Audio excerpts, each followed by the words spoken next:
Good day! Another tutorial na naman tayo mga katek. Ang tutorial natin ngayon ay yung paano i-bypass yung password sa isang computer o laptop.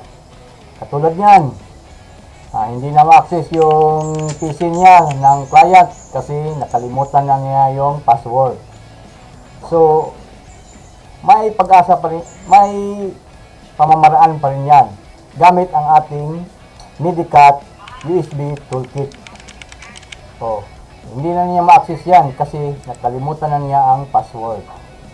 So, incorrect na ang nakalabas niyan. Pag in-okay niya, hindi pa rin. So, try nating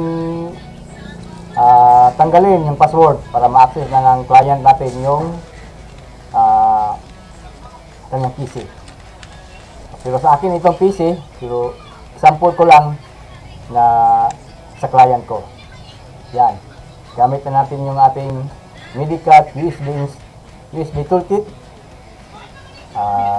Lagay na natin sa ating PC sa USB port niya sa may likod. Yan. Okay, sundin nyo lang yung sa video sundin nyo lang. Okay mga katek. So, restart muna natin yung ating PC na may password. At saka, i-click natin yung F12. Sa akin ay F12. Yung sa iba naman ng mga motherboard o mga PC, F8 yan. Or delete or escape. Depende na yan kung ano ang kanyang keyword pag boot option. So, F12 ang sa akin, yan ang boot option.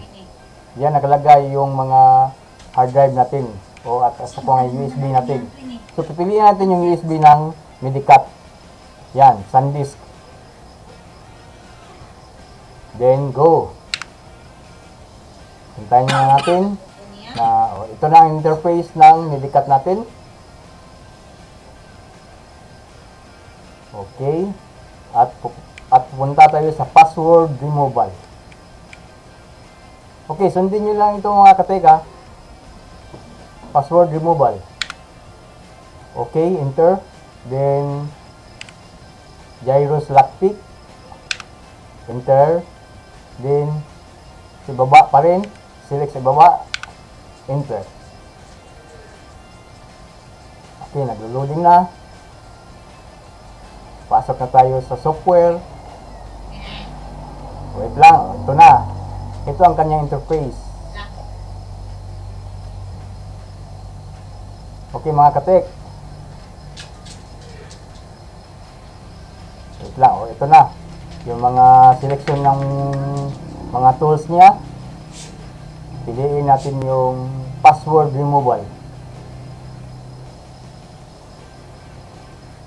Maraming pagpipilian yan, pero sa akin, ito lang ang nagustuhan ko. Yun. Yan. 100. Then, piliin mo yung kung saan saan yung system storage mo. Yung sa PC na system, yung drive C. Nandoon yung password. Yan. C Windows Admin. Then click remove password. Then yun. Okay na. Then exit.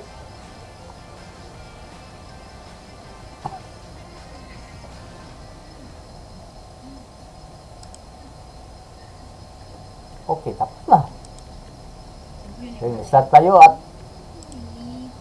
mag-boot tayo sa Windows. Yung mayroong password kanina. Tingnan natin kung nawawala na ba yung password o makapasok na ba tayo sa Windows. Yun. Tingnan natin.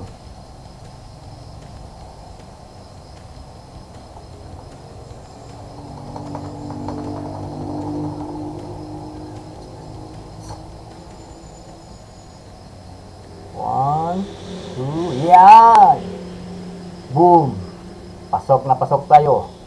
Hindi na, wala nang password. Thanks mga katek. Like and share. At hintay lang kayo sa mga ibang mga upload ko. Tulad nito.